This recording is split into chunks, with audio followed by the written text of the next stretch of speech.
Politica regionale, è approdato oggi in aula il piano casa, molti gli emendamenti presentati, il voto slitta a domani.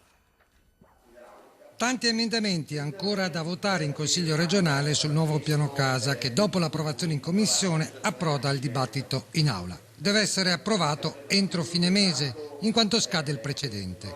Ma le critiche non mancano, preoccupazioni dei sindaci, i comuni si dicono espropriati da scelte e ruolo di controllo. I limiti che prima i sindaci mettevano con le delibere comunali adesso sono messi a monte e trattano sostanzialmente dell'applicabilità o meno del piano casa a alcune situazioni, alcuni edifici. È un'occasione per riqualificare il patrimonio edilizio esistente, migliorare l'efficienza energetica dei fabbricati e può essere un'occasione di impresa per giovani, artigiani, professionisti in un momento di crisi. Bisogna equilibrare il piano casa sulla base di quello precedente, afferma dall'opposizione il PD. Che siano i comuni in maniera equilibrata a recepire l'applicazione concreta nei propri territori, che non sono tutti uguali nel Veneto e che non danno gli stessi impatti. Questa deve essere una prerogativa salvaguardata proprio a rispetto delle programmazioni urbanistiche finora attuate dai comuni.